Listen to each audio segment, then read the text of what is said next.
It's always in the back of my mind, like, dang, like, they really took your kid to jail. That's her and her little sister. First day to 7th grade.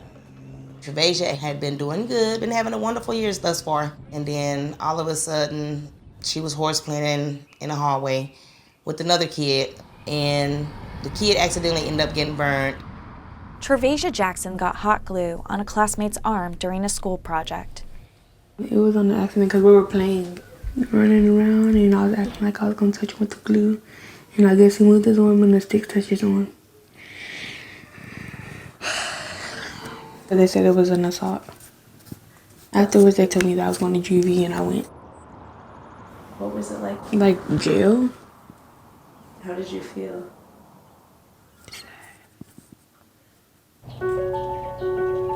Although the injured student's family chose not to press charges, Travasia was arrested. Juvenile hall staff patted her down, cut off her hair extensions, and locked her up for 3 days. She served 6 more days with suspension, then 12 days in an alternative school. She had never been suspended out of school before. All that was her punishment. And she's only 13 years old. What Travasia and her mother didn't know was that the federal government had been investigating the Bryan schools for years for racial bias and discipline. Around the country, Black students in public schools are nearly 4 times as likely as white students to be suspended from school and twice as likely to be arrested. What we know from research and data is that Black children and Latino children are not more likely to actually misbehave. They are just more likely to be punished. And that's really, really dangerous for students.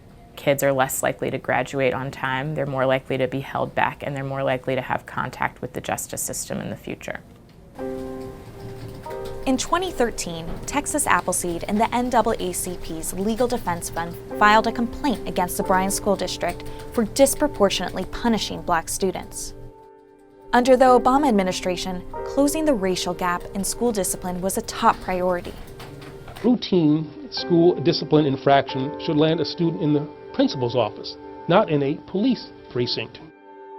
By early 2017, the Education Department had found 10 cases in Bryan where Black students were punished more harshly than white students for the same behavior, including 2 at Travasia's middle school.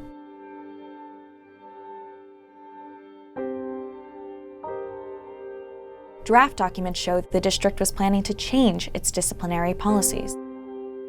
But a few months later, the Trump administration began to limit the scope of civil rights investigations in schools around the country.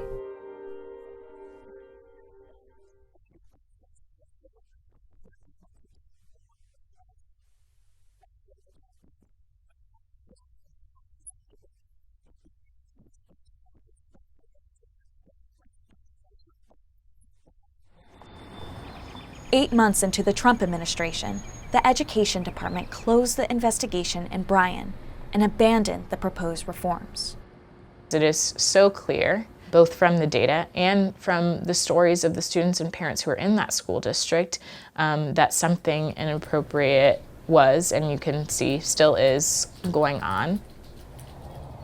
Bryan's superintendent of schools says the district complied with the federal investigation and no discrimination was found.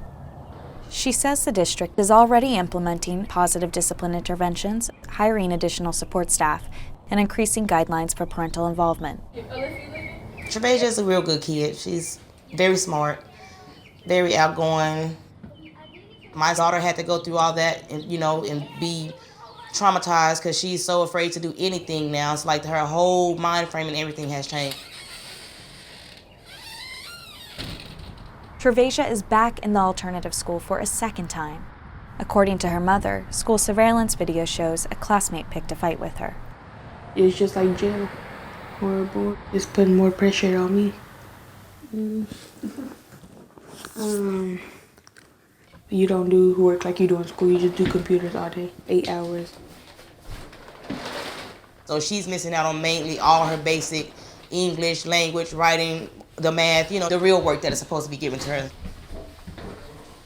School administrators now say Travasia may have to repeat 7th grade. Students who are held back are up to 6 times more likely to drop out of school. I still, get sad inside, because just looking at my daughter and looking at how pretty she is and how bright I want her to be for her future, it's heartbreaking to know that you actually got locked up.